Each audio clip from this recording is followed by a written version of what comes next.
Zonja dhe zotrimi mbrëma është edicioni qendror informativ në News24 e përcjellim bashkë me kolegun Edvin Peqi. Mirëmbrëma, shikues të nderuar, së bashku me kolegen Nistida Tufa do ju njohim fillimisht me zhvillimet kryesore të ditës së sotme. Kryeministri Edi Rama ka mohuar që policia e shtetit të ketë ushtruar dhunë në ndërhyrjen para shëmbjes së godinës së teatrit kombëtar. Rama i ktheu përgjigje edhe deklaratave për vijat kuqe nga kryedemokrati Basha, ku sipas tij askush nuk mund të marrë peng qeverinë. Pas deklaratave të kryeministrit Rama në News24, opozita tha se qytetarët e ndershëm ja kanë hequr vizën Edi Ramës, ndërsa i bën thirrje qytetarëve që mosbindja civile të jetë detyrë ndaj këtij shteti të paligjshëm. Presidenti Meta shpërson qëndrimin e tij për shëmbjen e teatrit, duke komentuar një shkrim të profesor Sherif Bundos. Meta shkruan se shëmbja e teatrit ishte një akt cubash dhe shkombëtarizues. Europa Nostra i dërgon një letër ministres të kulturës të Bashkimit Evropian, së cilës i kërkon që Këshilli i Ministrave të Bashkimit Evropian në mbledhjen e nesërme të dënojë shembjen brutale të teatrit kombëtar nga autoritetet që shfrytzuan pandeminë për këtë veprim. Kryeministri Rama dhe ambasadori Hakim u takuan sot dhe sipas njoftimit zyrtar të ambasadës u pajtuan se është thelbësore që Shqipëria të arrijë dakordsinë për reformën zgjedhore dhe masat e tjera që janë premtuar qytetarëve.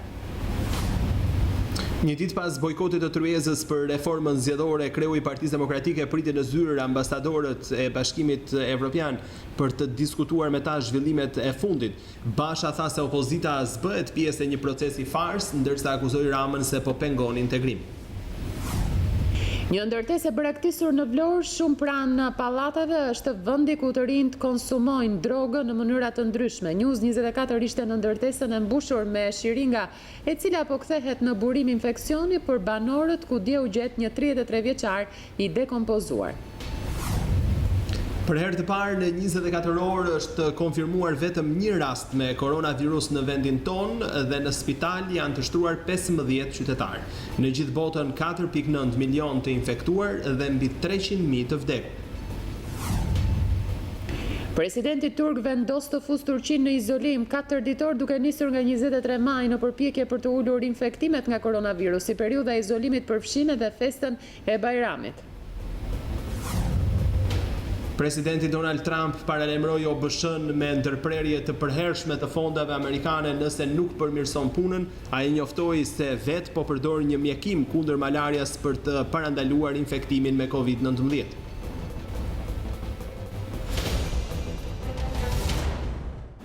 Do të vijojmë tani më gjerësisht. Kryeministri Edi Rama ka mohuar që policia e shtetit të ketë ushtruar dhunë në ndërhyrjen para shëmbjes së godinës së teatrit kombëtar. Për News24, kreu i qeverisë tha se policia u provokua dhe u sulmua fizikisht. Rama i ktheu përgjigje edhe deklaratave për vijat kuqe nga kryedemokrati Basha. Sipas kryeministrit, askush nuk mund të marrë peng qeverinë e tij. Kryeministri Edi Rama ka mohuar se policia e shtetit të ketë ushtruar dhunë gjatë ndërhyrjes në orët e para të mëngjesit të së dielës para shembjes së godinës së teatrit kombëtar. Madje sipas tij, sjellja e policisë gjatë protestës ishte e rregullt dhe europiane. Në intervistën dhënë për News24, Rama mbrojti tezën se nuk ka parë asnjë skend dhune. Unë mendoj që policia e shtetit është provokuar, policia e shtetit është sulmuar fizikisht. Dakord? Policia e shtetit është gjendur në pozitë shumë të vështirë aty, domethënë që aty s'ka pasur dhunë policore, kjo është gjëja më evidente. U tha që policia ka ndërhyrë me armë, ka qenë armatosur, ka nxjerrë jashtë njerëzit. Kjo është një gënjeshtër shumë e madhe. Policia nuk ka pasur absolutisht asnjë pajisje kur ka hyrë për të nxjerrë njerëzit, sepse është përgatitur maksimalisht për ta bërë gjën në mënyrën më të butë të mundshme. Shefi ekzekutivit injoron tërësisht deklaratat e kreut demokrat Lulzim Basha, duke theksuar se nuk mund t'i vendos vija të kuqe dhe se askush nuk mund të marrë peng atë dhe qeverinë e tij. Peng, qeverinë e këtij vendi, shumicën e qeverisë të këtij vendi dhe mua nuk më merr dot askush. Asnjë lloj force në këtë rruzull. Jo më një opozit sa do e respektuar tjetë të marri peng qeverinë dhe t'i thotë që unë të vi të ule me ty për atë që është edhe interesi im, ti duhet kuptosh që unë kam këtu një vit kuqe dhe megjithëse kjo është puna jote, ti mos e bëj këtë punë se s'm pëlqen mua. Pyetur mbi padinë e presidentit të Republikës Ilir Meta në gjykatën kushtetuese për teatrin, kryeministri tha se ky institucion nuk ka kompetencë urbanistike. Gjykata kushtetuese diskuton dhe vendos mbi konflikte kushtetuese dhe mbi kompetenca kushtetuese. Nuk di që të ketë ndonjë kompetencë urbanistike apo ndonjë kompetencë ekzekutive të natyrës zhvillimore. Rama siguroi se teatri i ri do të ndërtohet mbi gjurmët e të vjetrit dhe se një pakic nuk mund të shantazhojë shumicën. Ai grup njerëzish që në thonjza u barikadua për të mbrojtur teatrin, në fakt janë një grup njerëzish që nuk duan të dëgjojnë, nuk duan të dialogojnë, nuk duan të rishikojnë pozicionin e tyre, nuk duan t'i bashkangjiten pjesës dërmuese të komunitetit teatror që e nisi me një protest dhe pastaj ul tryezë dhe sot kërkon njësoj si shumica dërmuese e të gjithë shqiptarëve një teatr të ri. Në intervistën dhënë gazetares Nisida Tufa në News24, Rama tha se shembja e teatrit kombëtar ishte një lëvizje e vonuar nga ana e qeverisë. Ai theksoi se godina e teatrit u uzurpua për 2 vite e gjysmë. Pas intervistës në News24 të kryeministrit Rama, ka reaguar edhe kreu i opozitës Lulzim Basha, i cili tha se Rama nuk e sheh më vizën e korrupsionit dhe as vizën e dhunës. Ai është peng i krimit dhe sillet si kriminal me njerëzit. Është peng i oligarkëve dhe punon vetëm për ta. Ai vjedh për ditë, shkatron dhe varfëron shqiptarët. Basha u ndal edhe tek situata e pandemisë dhe shkatrimi i teatrit, duke akuzuar kryeministrin se shfrytëzoi këtë situatë për të vjedhur, për të shkatruar teatrin, për të grabitur pasuritë publike dhe i la njerëzit pas një ndihmë. Prandaj Shqipëria do shpëtojë prej këtij hajduti ordiner që bën vetëm keq. Gjithë njerëzit e ndershëm ja kanë hequr vizën. Ndërsa kryemadi, duke cituar Gandhin, tha se mosbindja civile kthehet në një detyrë të shenjtë, ku shteti bëhet i palishëm ose i korruptuar, dhe një qytetar që pajtohet me një shtet të tillë bëhet pjesë e korrupsionit dhe palishmërisë së tij. Përfundoi reagimin kryetaria e Lëvizjes Socialiste për Integrim. Presidenti Meta shpërson qëndrimin e tij për shëmbjen e teatrit, duke komentuar një shkrim të profesor Sherif Bundos. Meta shkruan se shëmbja e teatrit ishte një akt cubash dhe shkomtarizues. Presidenti i Republikës Ilir Meta jo vetëm që pajtohet tërësisht me qëndrimin e një ndër themeluesve të Partisë Socialiste, Sherif Bundo, sipas të cilit shembja e teatrit kombëtar ishte një akt cubash, e që socialistët e ndershëm nuk e meritojnë këtë ndëshkim, por kreu i shtetit e quan atë një akt të programuar shkomtarizues. Presidenti Meta ka zgjedhur ta ndajë me ndjekësit e tij në rrjetin social Facebook analizën e profesor Bundos, të publikuar në të përditshmen Panorama. I dashur profesor Bundo, ndaj me ju të njëjtat shqetësime dhe kam bindjen e plotë se shkatërrimi i teatrit kombëtar nuk ishte thjesht dhe vetëm një akt cubash, antikushtetues dhe i palishëm, por një akt i programuar shkombëtarizues. Në analizën e tij, profesor Bundo shkruan se pas shembjes së teatrit lindin shumë pikpyetje, që padyshim krijon një imazh edhe për forcën politike që mbulon me vello qeverinë, e cila është autore e ngjarjes. Bundo ngre një sër pyetjesh, ndërsa nënvizon faktin se Aleanca për teatrin nuk u përfill, e po ashtu disa struktura shtetërore dhe kushtetuese nuk u përfillen. E njëjta gjë edhe me disa institucione të rëndësishme europiane. Pse nuk respektoi qeveria kërkesën institucionale që është bërë nga presidenti i Republikës për kushtetueshmërinë e aktit juridik të kalimit të një objekti pronë një institucioni qendror? Pse nuk respektoi qeveria opinionin e shprehur nga avokati i popullit? Pse nuk respektoi qeveria opinionin dhe kërkesën e kontrollit të lartë të shtetit për të mos e prishur teatrin para se të shprehej gjykata kushtetuese? Pse nuk respektoi qeveria kërkesat e disa ambasadave për zgjidhje institucionale? Pikpyetjet e Sherif Bundos lidhen direkt me trashëgiminë e Partisë Socialiste, duke ngritur shqetësimin nëse e meritojnë socialistët të damkosen si njerëz kundër artistëve. Në kohën kur shqetësimi kryesor janë të papunët, qeveria e Partisë Socialiste provokon protestat, kulmi i papërgjegjshmërisë. Mos janë këto veprime për të tërhequr vëmendjen e publikut nga ekonomia? Një pushtet i inkriminuar gjen dhe gradon deputet të paaftë dhe deputetët e paaftë ushqin me mandatin e tyre qeverisje problematike. Kjo klim ka krijuar një imazh shumë të keq ndaj termit socialist, për të cilin kanë investuar qindra dhe qindra intelektual, nga më të mirë dhe më të kultivuarit të vendit. Jo, socialistët e ndershëm, socialistët e vërtet nuk e meritojnë këtë ndëshkim. Kjo që po ndodh nuk ka lidhje me socialistët. Këtë e thonë të gjithë, kudo që ndodhe dhe në çfarëdo situate që ndodhen. Për Bundon, qeveria ka mbyllur shkollat e ka nxitur protestat, duke i cilësuar si qëndrim antikombëtar. Nëse për shkak të protestave të provokuara nga veprimet si cuba të qeverisë, nxitet përhapja e koronavirusit, kjo është përgjegjësi e drejtë për drejtë e qeverisë, e kryeministrit dhe ministrit të rendit. Kjo është përgjegjësi e drejtë për drejtë e kryetarit të Bashkisë së Tiranës. Është përgjegjësi e një veprimi absolutisht partizan të një grupi njerëzish të listuar si këshilltar të Bashkisë së kryeqytetit. Qëndrimi ndaj teatrit dihej që ishte një çështje tepër sensitive. Në të kundërtën do të ishte zgjedhur me kohë. Kjo është vepra më kriminale e mundshme e njerëzve me pushtet, të cilët për egon dhe interesat e tyre mafioze shkatërrojnë gjithë atë sakrificë që bëri publiku në vendin tonë, në përgjigje të thirrjes së mjekëve të talentuar për t'u izoluar e për t'u karantinuar. Në analizën e tij, Bundo shkruan se përse nuk u bë një referendum i të gjithë qytetarëve të Tiranës për teatrin.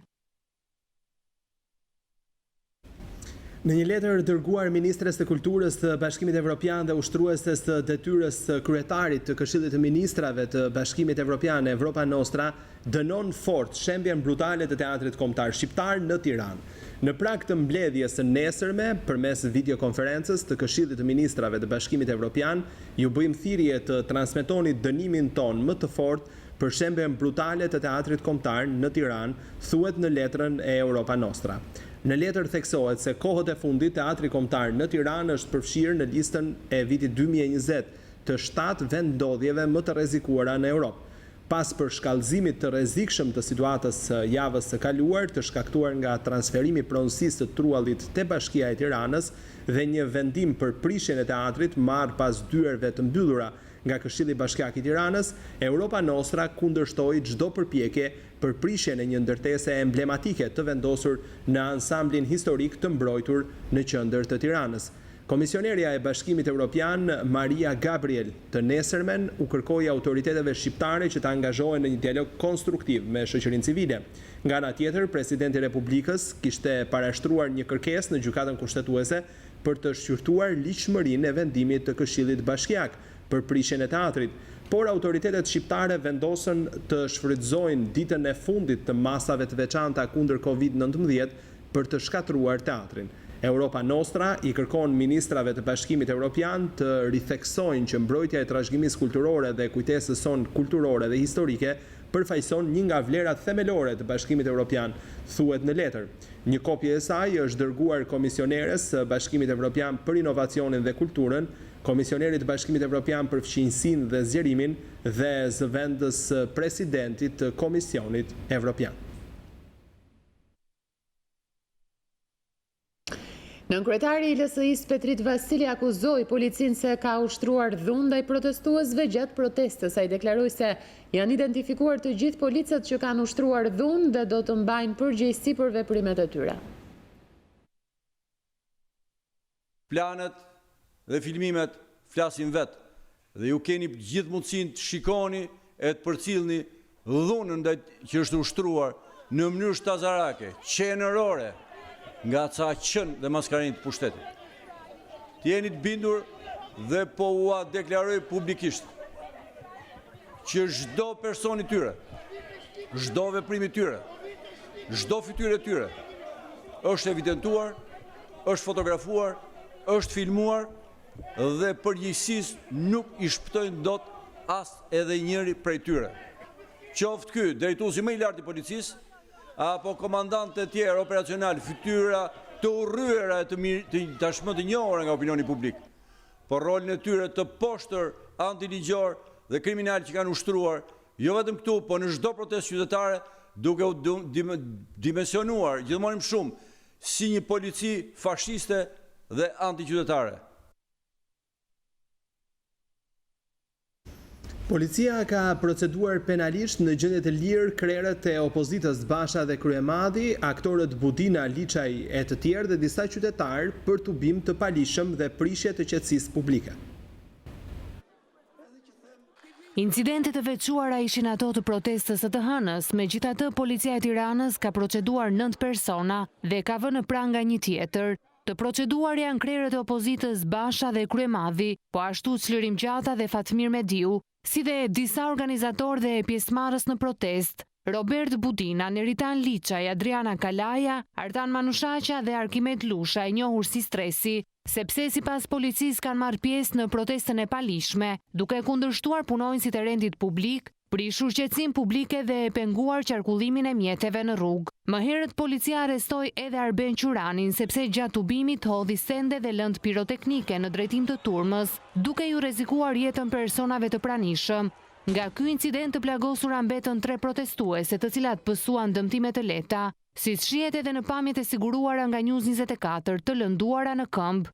Personi që hodhi kapsollat Arben Qurani, banori Unazës së Re, u arrestua nga policia pas mbylljes së protestës. Pasi hodhi kapsollat, ajo u nxor nga protesta nga disa persona pjesëmarrës në të, por u ndoq dhe u ndalua pak metra larg sheshit të tubimit nga policia. Kjo e fundit bën të ditur se Arben Qurani është i proceduar edhe më herët për tubim të palishëm në zonën e Unazës së Re në Tiranë. Ndërkaq ish deputetja Silva Caka dhe kreu i FRPD-s Belind Këlliçi kanë depozituar në prokurorinë e Tiranës punonjësit e policisë për ushtrim dhune në protestë.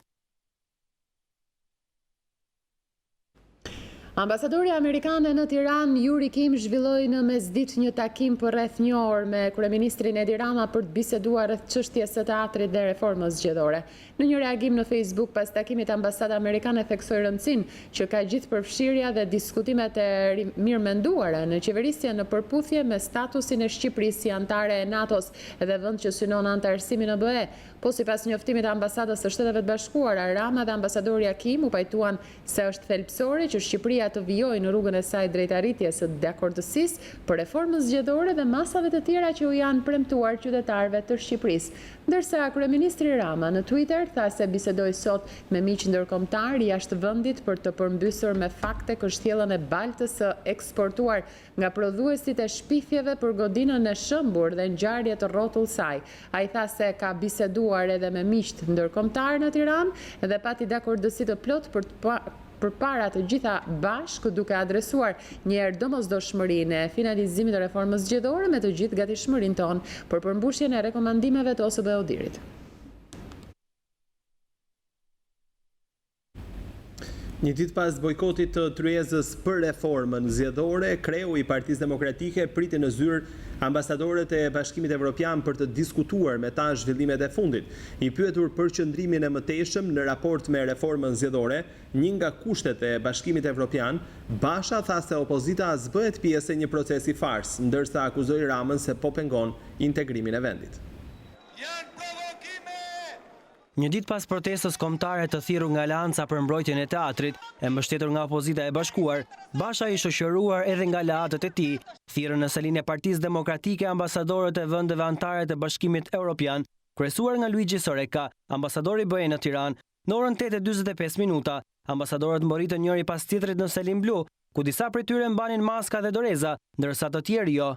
Në përfundim të takimit që zgjati për 1 orë e 20 minuta, kryetari i Partisë Demokratike i pyetur rreth qëndrimit që do të mbajë për reformën zgjedhore, teksa vetëm një ditë më parë opozita e bashkuar nuk u ul në trezë, bëri përgjigjes qeverinë dhe kryeministrin Rama për pengimin e reformës dhe siguroi se opozita nuk do të jetë fasad në atë tryezë. Veprat e javës kaluar tregojnë se kjo qeveri nuk ka asnjë vullnet për reformën zgjedhore. Kur më shumë se sot, topi nuk ka qenë në derën e Partisë Socialiste. Ajo është përgjegjëse për refuzimin e propozimeve tona deri tani, ajo është përgjegjëse për krijimin e një klime penguese për reformën zgjedhore. Ne nga ana jonë do të bëjmë gjithçka që t'i japim shqiptarëve 1 orë më parë, njësoj ashtu siç edhe e kemi premtuar, kushtet më të mira për zgjedhje dhe rastin më të parë për t'u drejtuar kutive të votimit. Lideri i opozitës bëri edhe një koment në lidhje me kërkesën e presidentit Ilir Meta për një hetim ndërkombëtar për shembjen e teatrit, por shtoi se me këtë qeveri ky krim nuk mund të hetohet. Nuk e di se sa i mundur do të jetë në këto kushte. Do të kishte besueshmëri, do të sillte besueshmëri, por një gjë është e sigurt që me këtë qeveri ky krim as nuk mund të hetohet dhe fajtorët nuk mund të dënohen sepse fajtorët janë vetë qeveria, është vetë kryeministri. Kriza politike e krijuar së fundmi mes palëve, e cila bëri që opozita të dilte në shesh, për Bashën është hap pas në rrugën e integrimit të Shqipërisë në BE. Kreu i PD tha se ka kërkuar nga vendet anëtare të BE të japin ndihmën e tyre në këtë proces.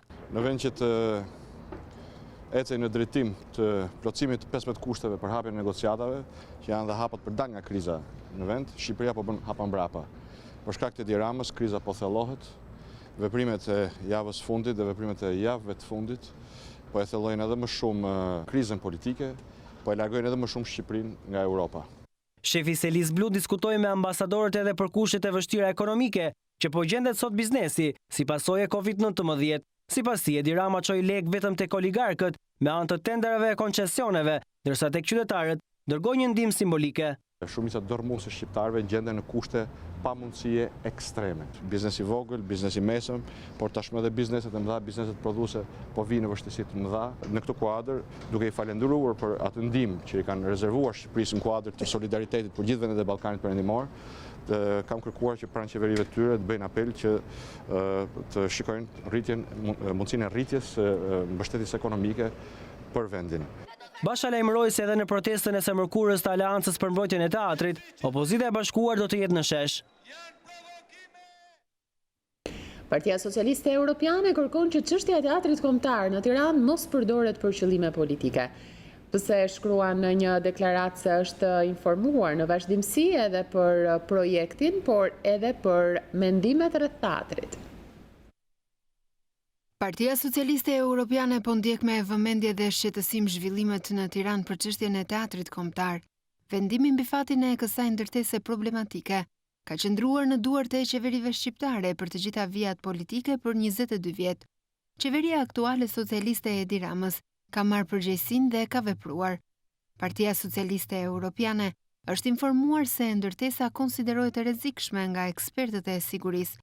Planet për ndërtimin e një teatri të rimodern janë në lëvizje pas një seri konsultimesh publike dhe transparente. Presidenti i Partisë Socialiste Europiane, Sergej Stanishev, në reagimin e tij mbi këtë çështje, tha se përdorimi i situatës rreth teatrit kombëtar, një pronë e bashkisë në Tiranë, për të përhapur përçarje dhe polemika mes qytetarëve shqiptar, është thellësisht shqetësuese. Kohët e fundit Shqipëria ka bërë përparim të rëndësishëm në rrugën e saj drejt integrimit evropian, të cilin e mbështesin plotësisht. Përpjekjet e disa forcave politike për të shfrytzuar këtë rast dhe për të inkurajuar përshkallëzimin e tensioneve, nuk do të sjellin asgjë të mirë as për artistët në Shqipëri, as për qytetarët e tij.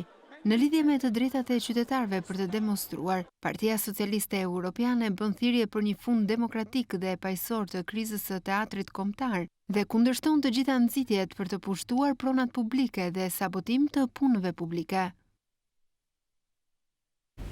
Kryebashkiaku Erion Velia i konfirmon se s'do të ndalet puna për teatrin e ri për të cilin vendi ynë e kishte të nevojshme, ndërsa për protestat Velia i u shpreh se pjesa më e madhe e tyre s'kan qenë një ditë në teatr dhe rrihen me njëri tjetrin, ndërsa opozita bën shoh. Kryebashkiaku i Tiranës Erion Velia i është shprehur i vendosur për ndërtimin e teatrit të ri, teksa vizitoi një familje në kombinat të cilës i është ndërtuar shtëpia e re pas tërmetit. Velia i tha se sot qam për të dytën herë, ashtu siç do të ndodh edhe me godinën e teatrit. Një gjë që është e amortizuar, duhet t'i japim lam të mirën dhe të ruajmë kujtimet, u shpreh Veliaj. Dy herë kemi qajt, më me që qajt e ditën që u prish, të që po qajmë nga gëzimi ditën që u regullu, edhe me teatrin. Do qajmë kur ikën i gjo me kujtime, po prap do qajmë nga gëzimi kur bëhet i gjëre. Velia i komentoi edhe protestën që sipas tij ata që dalin nuk kanë qenë as një ditë në teatr, ndërsa pjesëmarrjen e opozitës e cilësoi si show-n e radhës. Se ti menoj që shumica atyre që shkojnë kanë qenë herë në teatr, hiç nuk s'kan qenë. Ju thot partia shkonin në teatr, kishin qenë ai shumë veta në teatr, do kishte dalë me fitim teatr. Moment teatr, pa sot moment më zëvendën teve. Un po patjetër menin time. Do menoj të pyesën ata budallëra. Qifsha dje në protest aty tu rraf me njëri tjetrin. Erdhën me bërtit për Edi Ramën për mua, vajtë rrafën njëri tjetrin. Tash po çfarë rrifeni më për parti? Thoni që jeni kundër, dakord. Po jo ngushta njëri tjetrit. Se ti aty, jo vetëm që sfituan gjë, po ti aty kuptoj që janë ata për teatr. Ata teatrin e kanë për show. Ti vini për teatrin protestonin. Po si rrifni njëri tjetrin?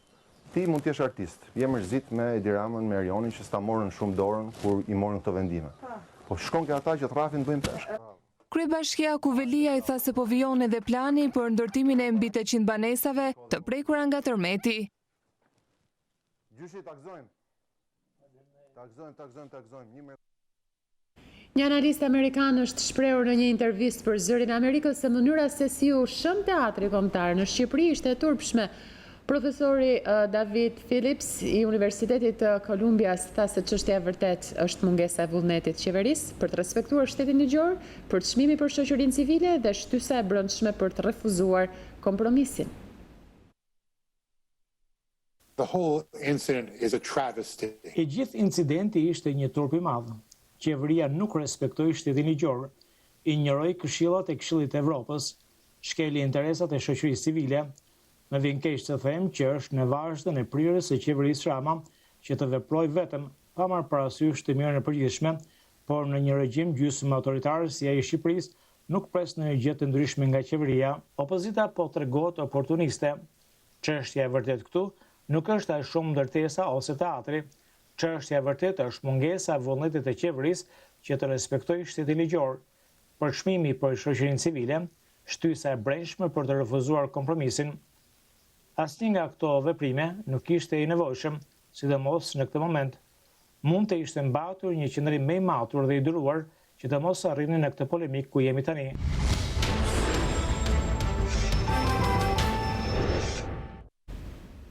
Ulet ndjeshëm kurba e COVID-19 në 24 orët e fundit në vendin tonë është konfirmuar një rast me koronavirus, duke çuar në 949 numrin e përgjithshëm të infektuarve. Në spital janë të shtruar 15 qytetarë, ndërsa aktiv me COVID-19 janë 176 persona. Pas më shumë se 2 muaj, shkurba e situatës së koronavirusit në Shqipëri ka pësuar një rënje drastike. Nga 177 testimet e kryera gjatë këtyre 24 orëve, Ministria e Shëndetësisë raporton se ka rezultuar pozitiv me koronavirus vetëm një person në Tiranë, duke e quar në 949 numrin total të infektuarve në vend. Në vendin tonë, situata epidemiologjike paraqitet të qëndrueshme me shfaqje të rasteve sporadike në vend.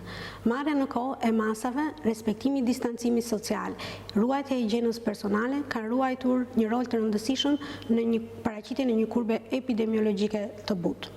Në 24 orët e fundit është konfirmuar vetëm një rast pozitiv me COVID-19 në Tiranë. Në spitalin infektiv janë 15 pacientë shtruar dhe vetëm 3 prej tyre në terapi intensive. Për më shumë se 2 javësh, fatmirësisht nuk kemi asnjë humbje jete. Deri më sot janë kryer mbi 13.000 testime dhe janë konfirmuar pozitiv me COVID-19 949 qytetarë, prej të cilëve 78% e tyre janë të shëruar. Nga të dhënat zyrtare, 176 persona janë aktiv me COVID-19. Në qytetet Tiranë, Durrës, Krujë, Shkodër dhe Kamës. Qendra e konsultave në Qendrën Spitalore Universitare të Tiranës, edhe pse është hapur zyrtarisht, nuk ka filluar funksionimin e plot. Pacientët, shumica e cilëve vijnë nga qytetet e tjera, kanë filluar sorollatjet për një konsult mjekësore.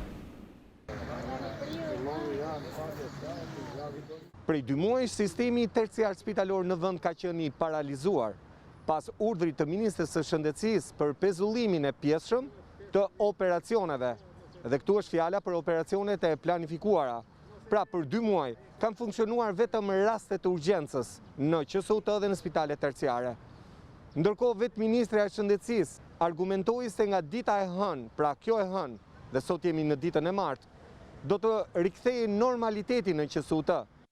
Sistemi shëndetësor, për sa i përket të gjithë konsultave të specializuara, por mbi të gjitha ndërhyrjeve të planifikuara të kirurgjisë, i rikthehet normalitetit. Por kjo nuk ka ndodhur. Aktualisht që flasim, qendra e konsultave funksionon vetëm për rastet më urgjente, që klasifikohen si të tilla nga mjekët, ndërsa personat që qëndrojnë në rrallë, shumica, presin një firmë për të marrë ilaçin e rimbursueshëm spitalor.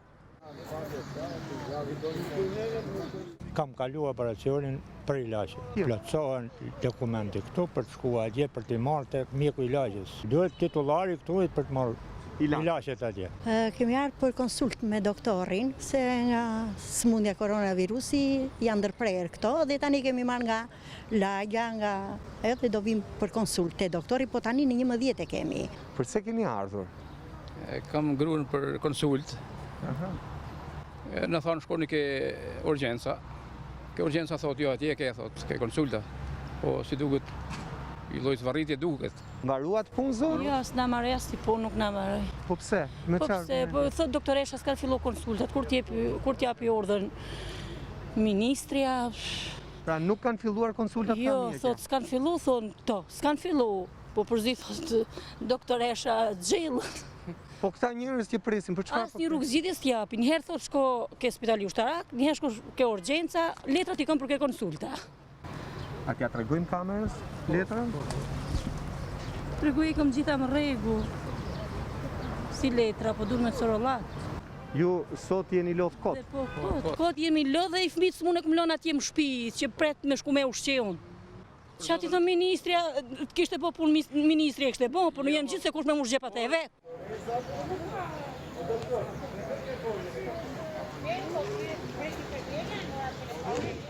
Për News24 nga QSO. Mbi 4.909.000 të prekur me koronavirus janë regjistruar në të gjithë botën që prej nisjes së epidemisë së koronavirusit COVID-19, ndërsa mbi 320.000 vet kanë humbur jetën. Vendi më i goditur nga COVID-19 janë Shtetet e Bashkuara të Amerikës me mbi 1.550.000 të prekur dhe mbi 91.000 të vdekur. Në vendin e dytë renditet Rusia me mbi 299.000 të prekur dhe mbi 2.837 të vdekur. Vendi i tretë i goditur nga COVID-19 është Spanja me 278.000 të prekur dhe mbi 27.000 të vdekur, pasuar nga Brazili me mbi 255.000 të prekur dhe mbi 16.000 të vdekur. Vendi 5 më i prekur nga COVID-19 është Britania e Madhe me 246.000 të prekur dhe 34.000 të vdekur, ndërsa në vendin e 6 është Italia me mbi 225.000 të prekur dhe mbi 32.000 të vdekur.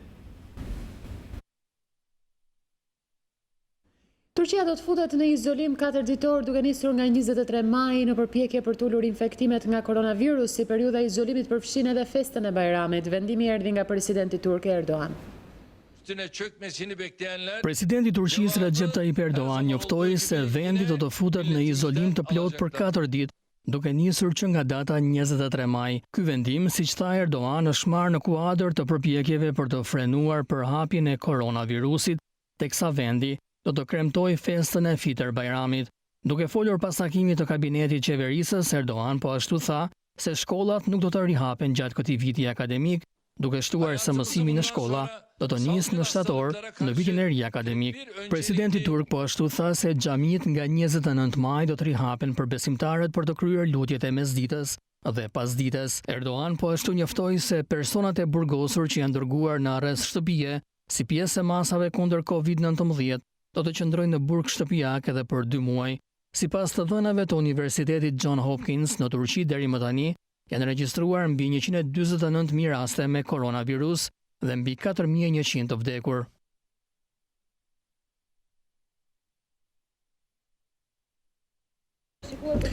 Presidenti Donald Trump paralajmëroi OBSH-n me ndërprerje të përhershme të fondeve amerikane nëse OBSH nuk merr masa për të bërë përmirësime thelbësore në menaxhimin e punës saj. Në letrën e Trump, OBSH kritikohet për përgjigjen e saj ndaj koronavirusit. Trump ndërkohë njoftoi se ka nisur të përdorë një mjekim kundër malarias për të parandaluar infektimin me COVID-19. Shtetet e Bashkuara të Amerikës kërcënuan Organizatën Botërore të Shëndetësisë me ndërprerje të përhershme të fondeve. Ishte presidenti Trump i cili i dërgoi një letër kreut të Organizatës Botërore të Shëndetësisë, duke kërcënuar me pezullim të përhershëm të fondeve amerikane për shkak të pandemisë së COVID-19. Letra përmban një afat prej 30 ditësh për OBSH-n që të angazhohet në përmirësime thelbësore, në të kundërt, siç thuhet, rrezikon të humbë miliona dollar, ashtu si dhe antarësinë e SBA-s. Në letrën e tij, Trump kritikon përgjigjen e OBSH-s ndaj koronavirusit që nga shfaqja e tij në muajin dhjetor. Aty thuhet se OBSH-ja i ka injoruar raportet e besueshme për përhapjen e virusit në Wuhan të Kinës në fund të vitit kaluar dhe se ka bërë pretendime për koronavirusin që ishin ose të pasakta ose mashtrime. Trump muajin e kaluar i ka pezulluar përkohësisht kontributet e SBA-s në OBSH, duke akuzuar atë për një anshmëri ndaj Kinës. Zyrtarët e OBSH-s i kanë mohuar akuzat, ndërsa Kina ka thënë se ka qenë transparente dhe e hapur.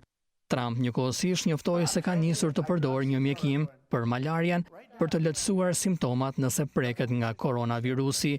Trump tha se po merr hidroksiklorin dhe një shtesë të zinkut çdo ditë për një javë dhe se nuk ka patur asnjë efekt anësor. E gjitha që mund t'ju them është se deri më tani jam në rregull, tha Trump. Do të kem tani komunikimin e përjafshëm me kolegët e Zërit të Amerikës, do të jem me Rudina Dervishin për të mësuar më shumë në lidhje me situatën, patjetër sa i përket koronavirusit atje në Shtetet e Bashkuara, përpjekjet për vaksinën edhe masat e marra nga administrata Trump në këtë drejtim. Rudina, të përshëndes. Përshëndetje Elvin. Rudina, me gjithë paralajmërimet nga administrata amerikane e ushqimit dhe ilaçeve për mos përdorimin e një antimalariku, presidenti Trump tha se po e merr këtë ilaç si një parandalues për COVID-19. Si kanë qenë reagimet për këtë njoftim të presidentit atje? Po, ishte në fakt befasues njoftimi i presidentit dje që tha se ka gati 2 javë që po e merr ilaçin, e përdor gjërësisht si shtatë ju për malarjen, por të paprovuar të efektshëm për parandalimin e koronavirusit. Hidroksiklorin është reklamuar nga zoti Trump në mënyrë të përsëritur që nga muaji mars gjatë konferencave të Shtëpisë së Bardhë për pandemin, pavarësisht rezervave që kanë pasur mjekët dhe shkencëtarët, përfshirë disa nga ata që e këshillojnë presidentin. Administrata e ushqimeve dhe ilaçeve ka paralajmëruar kundër përdorimit, duke thënë se hidroksiklorina duhet përdoret vetëm në provat klinike ose spitalet ku pacientët mund të monitorohen nga afër për arsye se ajo mund të shkaktojë probleme apo anomali të zemrës. Disa mjekë thanë se ishin të alarmuar në fakt që zoti Trump po e përdor presidencën për t'i dhënë publikut amerikan informacione se po merr një ilaç që nuk është provuar të jetë efektiv kundër virusit, por që ka rreziqe të njohura. Pra është rreziku i marrjes të informacionit dhe i përdorimit të pa monitoruar pra nga amerikanët e zakonshëm. Presidenti tha në fakt se ishte konsultuar me mjekun e Shtëpisë së Bardhë. Koha tani se kur presidenti ka filluar të marrë ilaçin përkon në fakt me periudhën kur një nga ndihmësit e tij të afërt u konfirmua se ishte i prekur me COVID-19, megjithse nuk është e qartë nëse presidenti ka filluar ta marrë këtë ilaç si mas parandaluese. Mjeku i Shtëpisë së Bardhë tha se ai ishte konsultuar me presidentin dhe se përfitimet për të ishin më të mira se sa rreziqet që paraqet ky ilaç. Në fakt, studimet e hershme kanë treguar se ilaçi në laborator ka dhënë rezultate të mira për bllokuar virusin që të sulmojë qelizat e shëndetshme, por studimet për ilaçin tek njerëzit kanë rezultuar kryesisht zhgënjyese dhe kanë treguar se efektet anësore janë të rrezikshme. Rutina, në zhvillime të tjera që këtë herë s'kan lidhje me COVID-19, ligjvënësi Eliot Engel ka ngritur sugjerimin se shkarkimi nga detyra e inspektorit përgjithshëm të Departamentit të Shtetit nga presidenti Trump është bërë pasi ai po kryente një hetim lidhur me shitjen e armëve Arabisë Saudite vitin e kaluar. A ka dhënë Shtëpia e Bardhë një arsye për shkarkimin e inspektorit? Në fakt, Shtëpia e Bardhë ka pranuar se sekretari Pompeo e ka rekomanduar largimin e inspektorit. Duhet të themi është i 4-ti inspektori përgjithshëm ky në javët e fundit që shkarkohet nga presidenti Trump, sidoqoftë inspektorët e përgjithshëm në të gjitha agjensitë qeveritare amerikane i binden vullnetit të presidentit amerikan për të shërbyer në këto poste. Zoti Engel, që mban postin e kryetarit Komisionit për Marrëdhëniet me jashtë në dhomën e përfaqësuesve, tha se inspektori i Departamentit të Shtetit po hetonte veprimet e bëra pas deklaratës së emergjencës së shpallur një vit më parë nga administrata Trump për ta anashkaluar në fakt Kongresin dhe për të miratuar $8.1 miliard në shitje armësh ndaj disa vendeve përfshirë Arabinë Saudite dhe Emiratet e Bashkuara Arabe.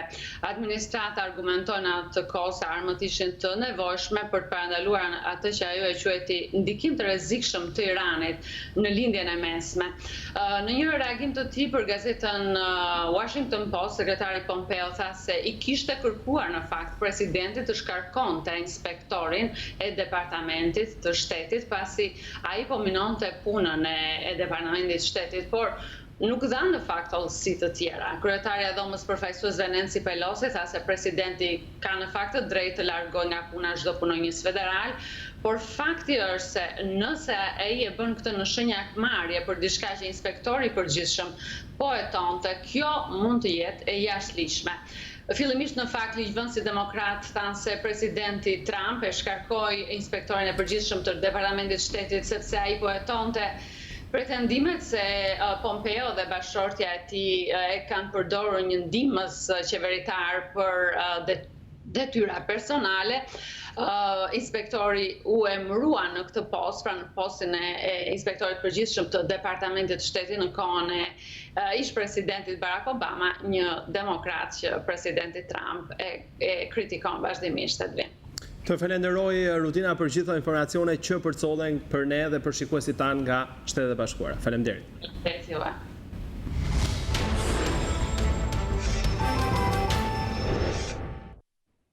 Situata e shkaktuar nga Covid-19 ka reduktuar në mënyrë drastike të ardhurat në buxhet. Vetëm në muajin prill të ardhurat kanë rënë me 30%, duke u reduktuar me rreth 100 milion euro. Rënja është ndikuar nga të gjithë zërat e buxhetit. Situata e vështirë ekonomike që po kalon vendi për shkak të pandemisë është reflektuar edhe në performancën e të ardhurave buxhetore. Sipas të dhënave paraprake të Ministrisë së Financave, të ardhurat buxhetore në prill kanë rënë me 30% në raport me të njëjtën periudhë të një viti më parë, duke u reduktuar me rreth 100 milion lek. Të ardhurat në prill ishin 29 miliard lek, nga 41 miliard lek në muajin prill 2019, me një rënje prej 12 miliard lekësh. Rënja është ndikuar nga të gjitha zërat e buxhetit. TVSH, që është zëri kryesor në buxhet dhe që është një tregues direkt i konsumit, pësoi një tkurrje prej 34% në raport me prillin e vitit 2019. Rënje ka pasur edhe të ardhurat nga akciza, nga tatim fitimi, tatimi mbi të ardhurat personale, por më e fortë ishte tkurrja e taksave nacionale, si rrjedhojë ndërprerjes së aktivitetit të kompanive të naftës. Ndërsa për 4 mujorin e parë të vitit 2020, janë rreth 16 miliard lek që i mungojnë arkës së shtetit. Gropa në buxhet është ndikuar nga performanca e dobët e muajve mars dhe prill. Rënja më e madhe ka qenë nga të ardhurat e pushtetit vendor, ku në raport me prillin e vitit të kaluar, ato kanë pësuar rënje me 7.5 miliard lek. Të ardhurat nga TVSH-ja janë reduktuar me 4.2 miliard lek dhe në total janë mbledhur 39 miliard lek për 4 muajt e parë të vitit. Deri më tani Ministria e Financave ka rishikuar 2 herë buxhetin e vitit 2020. Pritet që nga kjo performancë negative e të ardhurave të ketë një rishikim tjetër të buxhetit. Shqiptarët që kanë kaluar nga pika e kalimit kufitar të Kapshticës drejt Dheut thonë se janë gjobitur 600 euro nga pala greke pasi kanë shkelur afatin e qëndrimit 90 ditor në zonën Schengen. Ndërkohë, burimet të policisë kufitare bëjnë të ditur se asnjë shtetas shqiptar të cilin e ka bllokuar pandemia dhe që ka hyrë në tokën greke në fillim të marsit nuk është gjobitur. Vijojnë të hyjnë në Shqipëri përmes pikës së kalimit kufitar të Kapshticës, shteta shqiptar të mbetur në shtetin grek për shkak të situatës së krijuar nga pandemia. Shqiptarët janë gjobitur nga pala greke pasi kanë shkelur afatin e qëndrimit 90 ditor në zonën Schengen.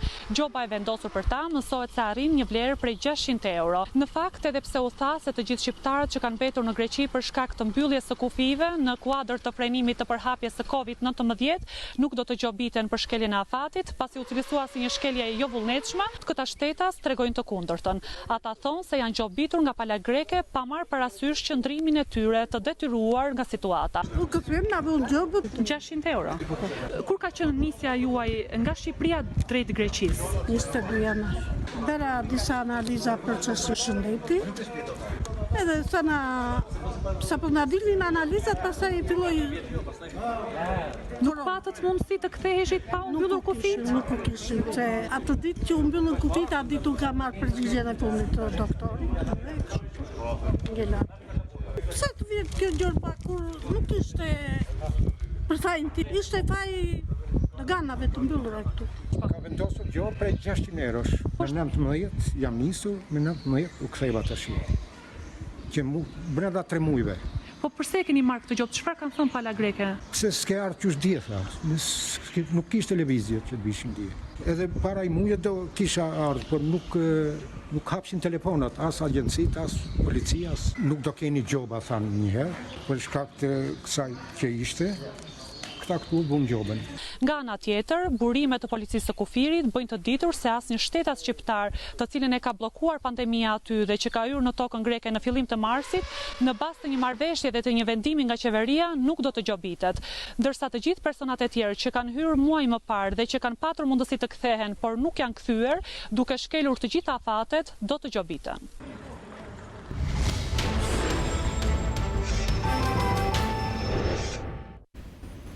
Mbetet në burg ish drejtori i policisë së Vlorës Jael Qela, i dyshuar se në bashkëpunim me ish ministrin e Brendshëm favorizoi grupin kriminal Habilaj në trafikun e drogës.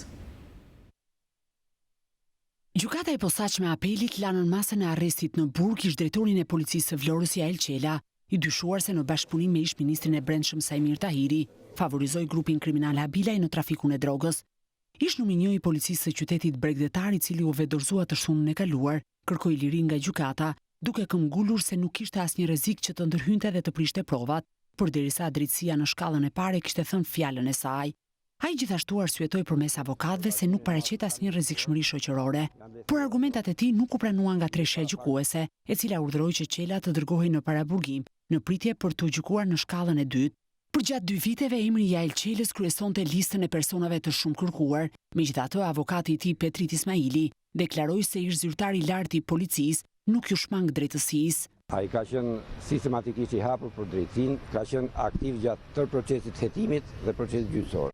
Pak momente pas vetdorëzimit, Jael Qela përmes një letre drejtuar mediave shpjegoi arsyet pse vendosi t'i jap fund Taratis, ndërsa akuzoi prokurorinë se për 2 vite me radhë dështoi t'i provonte akuzat. Ai cilësoi prokurorët si inkuizitor që e donin me çdo kusht bashkëpunëtor të Sajmir Tahirit, për sa kohë që në 57 fashikut e dosjes tha se nuk renditën asnjë provë fajësie për të. Ish kreu i policisë së Vlorës është dënuar me 5 vite burgim për akuzën e shpërdorimit të detyrës, por për shkak të gjykimit të shkurtuar, dënimi i është reduktuar në vetëm 3 vite e 4 muaj. Sajmir Tahiri nga ana tjetër është dënuar me 3 vite shërbim prove, por për akuzën e shpërdorimit të detyrës. 2 pandehurit kërkojnë nga apeli pafajësi, ndërsa prokuroria e posaçme kërkon dënimin e tyre për akuzën e trafikut të narkotikëve, kryer në kuadër të grupit të strukturuar kriminal. Policia e shtetit në bashkëpunim me shërbimin diplomatik të sigurisë në ambasadën amerikane, pas një hetimi më shumë se 1 vjeçar, kanë vënë në pranga 24 persona si të dyshuar pjesë e një grupi të strukturuar kriminal që prodhonin dokumenta të falsifikuara dhe trafikonin persona drejt Shteteve të Bashkuara, Kanadas dhe Mbretërisë së Bashkuar. Dokumentet u dërgoheshin të rekrutuarve në agjenci turistike. Një operacion i shtrirë në Tiranë, Shkodër dhe Kukës u finalizua mbrëmjen e së hënës nga policia e shtetit, ku pas hekurave u vunë 24 persona, të cilët dyshohet se janë të përfshirë në aktivitetin kriminal të falsifikimit të vizave dhe pasaportave. Për ta më herët gjykata për krimin dhe korrupsionin kishte dhënë masat e sigurisë arrest me burg për 15 persona, arrest shtëpie për 7 të tjerë, ndërsa 2 gra u lanë me detyrim paraqitje. Të dyshuarit funksiononin si një grup i strukturuar kriminal, ku një pjesë gjente persona që kërkonin të udhëtonin drejt SBA-s, Kanadas dhe Mbretërisë së Bashkuar, dhe ishin të gatshëm që të paguanin shuma të konsiderueshme, ndërsa një pjesë tjetër e grupit merrej me prodhimin e dokumenteve dhe vizave të falsifikuara.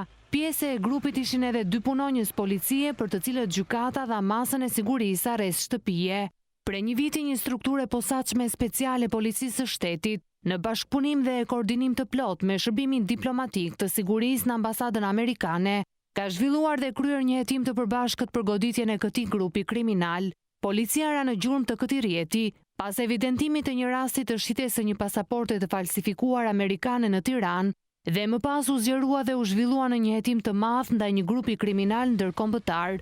Ky rrjet përdorte si kalim disa pika kufitare në vend, ku shtetasit dilnin nga Shqipëria me dokumente të rregullta, ndërsa kur bënin tranzitin në një vend evropian përdornin dokumentet e falsifikuara.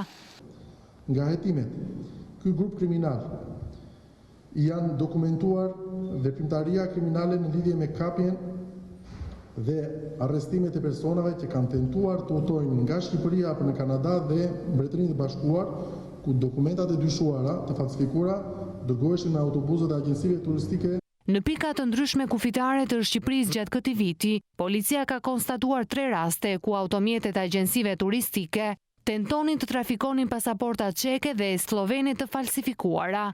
Hetimet tashmë janë përqendruar për të zbuluar se ku merrej lënda e parë për prodhimin e vizave dhe pasaportave, si dhe laboratori ku ato përpunoheshin. Policia vuri në pranga Andi Regjepin, i njohur ndryshe si Poturri, i cili akuzohet për 15 raste vjedhjesh me dhunë dhe armë. Andi Regjepi është një emër i njohur në fushën e grabitjeve, duke nisur që nga shtëpitë e yjeve në Greqi deri tek arrestimi së fundmi për grabitjen e postës në Krujë. Dhe në fakt për këtë të fundit ai u konsiderua dhe si koka i bandës së grabitjeve, por më pas u la i lirë për shkak të mungesës së provave. Por sot policia ka vërtetuar autorsinë e tij në 15 grabitje në vitet 2018-2019, kryesisht në banka, argjendari, karburante e të tjerë. Andi Regjepi u dënua në Greqi për vjedhje dhe grabitje, por u arratis nga burgu. Ai aty ishte pjesë e një bande shqiptarësh që grabisnin shtëpi, kryesisht të yjeve grek. Më pas në Shqipëri ai dyshohet se ka goditur me automjet për vdekje një person, kurse në nëntor 2019 ishte mes të arrestuarve për vjedhjen e 130 milion lekëve në postën e Krujës.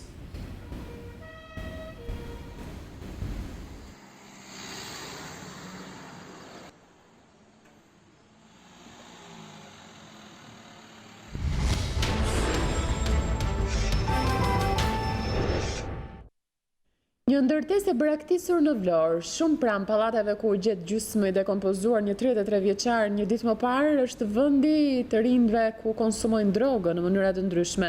News24 pa nga afër ndërtesën e mbushur nga shiringat, e cila po kthehet në burim infeksioni për banorët. Një ditë më parë, një 33 vjeçar u gjeti pa jetë si pasojë e mbidozës në këtë ambient, i cili përdoret nga të rinjt të cilët konsumojnë lëndë narkotike. News24 pa nga afër ndërtesën e braktisur, e cila ndodhet shumë pranë qendrës së Vlorës, mes pallatesh, në të cilën përdoruesit e drogës marrin drogën në forma të ndryshme. Kjo është një prej bazave të drogës në qendër të qytetit të Vlorës, mes pallateve, ku personat e droguar pikërisht këtu brenda realizojnë procesin e marrjes së drogës nëpërmjet shiringave. Një ditë më parë, një person i zhdukur u gjet i vdekur në një prej këtyre bazave. Kjo është një shtëpi e braktisur, ka 3 ambiente, secili nga këto ambiente është totalisht i mbushur me këto shiringa. Këto janë 2 ambientet e tjera dhe nga do shikojmë shiringa. Duket që vjen një numër i madh njerëzish, ka shenja gjaku, ka shenja shiringash, ndërkohë që edhe pse ka pasur një tentativë ndoshta nga forcat e shtetit apo pronarët e këtij objekti për të mbyllur derën, duket që është shumë e lehtë për të hyrë nga dritarja. Këto ndërtesa, të cilat sipas burimeve janë disa në qytetin e Vlorës, po kthehen në burime infeksionesh të rrezikshme për banorët dhe qytetarët që banojnë rreth tyre. Vend grumbullimet e mbetjeve urbane në mbar vendin janë kthyer në një bombë ekologjike, sidomos në prag të sezonit turistik në Shqipëri. Akoma më problematike mbetet çështja e trajtimit të mbetjeve inerte, të shkaktuara nga prishja e godinave si pasojë e tërmetit të 26 nëntorit, ndërsa lumi Erzen është mbushur plot me inerte që po ja zën frymën shtratit të këtij lumi. Mbetjet urbane kanë pushtuar Shqipërinë në çdo cep të territorit të saj. Në fillim të sezonit turistik, ajo që të bie në sy është se përgjat anëve të rrugëve nacionale, e kryesisht në brigjet e lumenjve dhe përrenjve, sasira të mëdha mbetjesh të ngurta po bllokojnë jo vetëm rrjedhjet e ujrave, por kanë shkatruar në mënyrë serioze mjedisin. Firma të ndryshme ndërtimi pasi hapin themelet e pallateve i hedhin inertet jo në vende të caktuara sipas legjislacionit në fuqi për menaxhimin e mbetjeve inerte, miratuar. Do të rikthehemi sërish me kronikën që po transmetoi, pasi është presidenti Meta nga Shkodra në një deklaratë për mediat. Që është një natë e bekuar më e spikatuna e netëve të Kur'anit familjar, nata e pozitave të larta, që e nxit njeriu për të jetuar me dinjitet, edhe për të qenë njeri me pozitë të lartë në shoqëri. Unë lutem me zemër që shqiptarët të kenë ditë më të mira se sa të sotmet dhe pozita e shqiptarëve të jetë përherë e naltë në mesin e popujve. Ju falenderoj përzemërsisht edhe me shumë kënaqësi do të dëgjojmë mesazhin tuaj për qytetarët e Shkodrës në këtë natë të mandueshme. Faleminderit. Dua të mos u afroni dhe shumë se distancat. Dua të falenderoj miftiun e Shkodrës për këtë mikpritje, po edhe për gjithë bashkëpunimin e shkëlqyer që kemi patur në vimësi. Unë zgjodha vetë që sot në këtë natë bekuar të kadrit të isha pikërisht këtu në Shkodër, pasi Shkodra është në zemrën e çdo shqiptari të ndershëm edhe patriot, simboli i besimit në Zot, por i besimit në vlerat më të mira adhetare dhe të familjes. Është simboli i harmonisë dhe i bashkëjetesës, por edhe i qëndresës, edhe i durimit.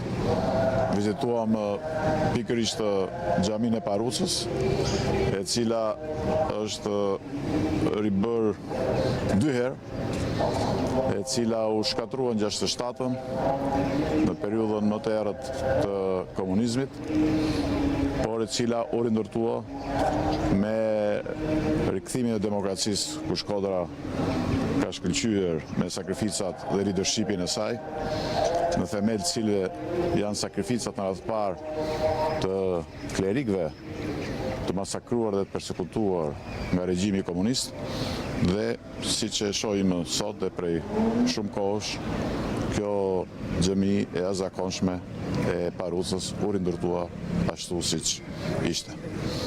Ndaj edhe një herë dua t'ju uroj të gjithë besimtarëve, por edhe gjithë qytetarëve të Shkodrës dhe të Shqipërisë, gëzuar këtë natë bekuar, të paqes madhe, dhe sot na kujtohen edhe më me forcë mësimet e nënçura të profetit Muhammed, se besimi më i mirë është te durimi dhe te zemërgjërsia. Faleminderit. President përmendet kazmat dhe shkatrimin. Pas 30 vitesh demokraci, kemi sërish këto imazhe të shkatrimit jo në mënyrë demokratike.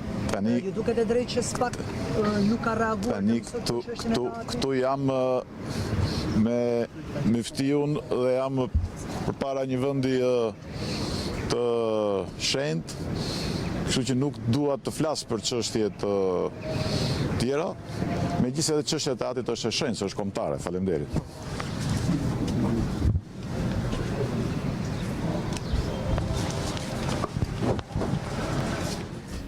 Ishte presidenti Meta në deklaratën e tij për mediat nga Myftinia e Shkodrës. Zoti Meta, edhe pse u pyet për teatrin kombëtar, tha se çështja e teatrit nuk donte të fliste, duke qenë se ishte në një vend të shenjtë, edhe pse teatri kombëtar është i shenjtë pasi është kombëtar. Për të vjuar me të tjera informacione, dhe pallati ku jetoi dhe pati veprimtarinë më të madhe krijuese kompozitori Agron Xhunga do të preket nga shembja pasi pësoi dëmtime të pariparueshme nga tërmeti i nëntorit të vitit të kaluar. Teksa nisi ndërhyrja në pallatin 6 katësh në qendër të Durrësit, e bija e kompozitorit nxitoi të shpëtonte pianon si pasuria më e madhe e kompozitorit të shquar durrsak. Mes pallateve që do të shemben pasi u shkatruan nga tërmeti 26 nëntorit të vitit të kaluar, renditet edhe ai ku jetoi kompozitori i shquar Agron Xhunga. Me marrjen e njoftimit për nisjen e ndërhyrjes për shembjen, e bija e Xhungës ka nxituar për të shpëtuar pianon e kompozitorit durrsak dhe e ndihmuar nga personeli i Pallatit të Kulturës Aleksandër Mojsiu, ajo është nxjerr nga banesa dhe u dërgua në mjediset e Pallatit të Kulturës.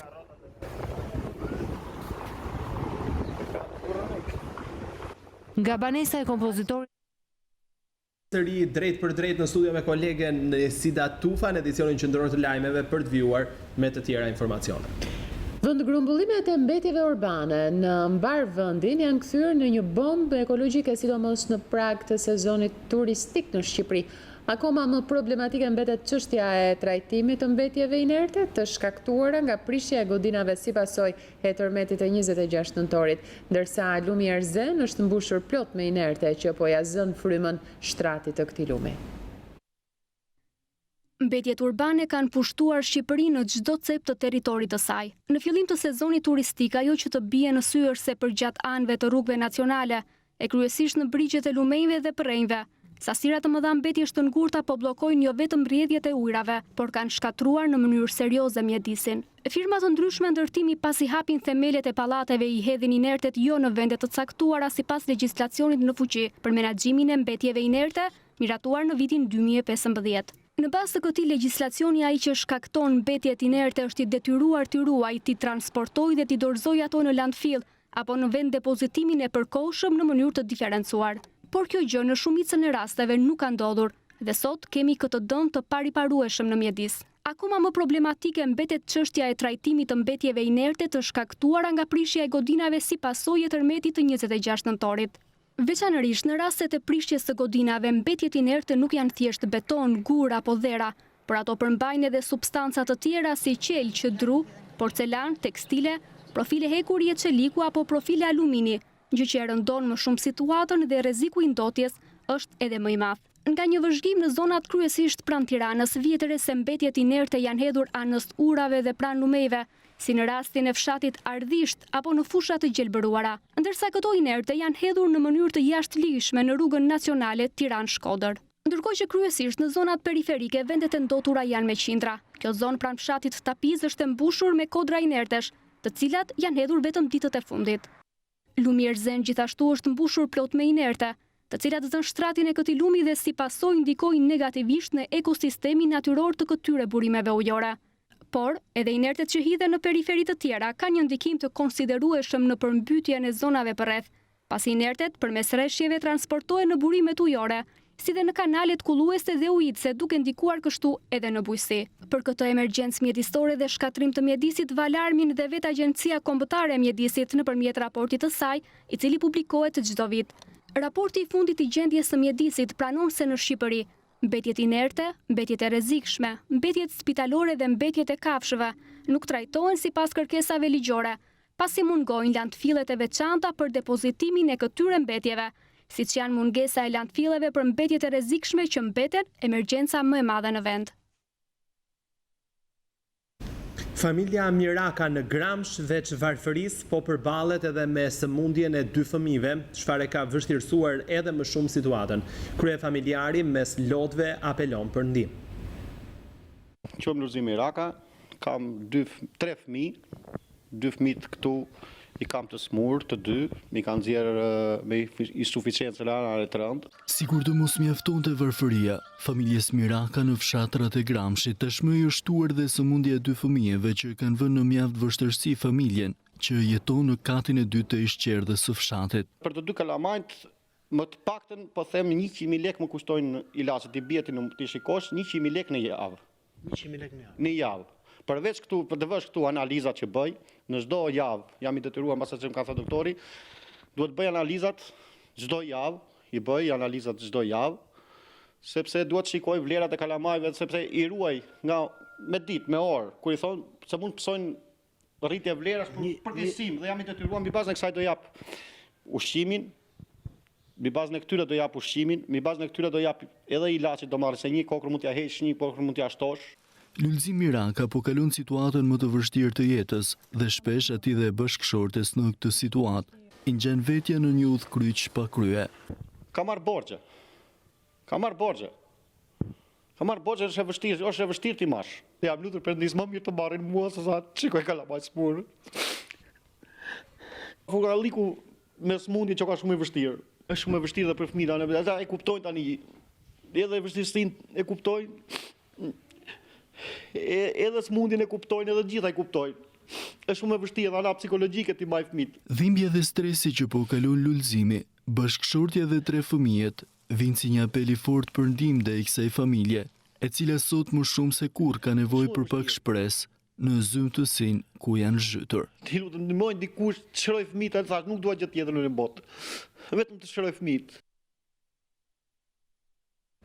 Prodhimet bujqësore të fermerëve në zonën e Divjakës po mbeten stok.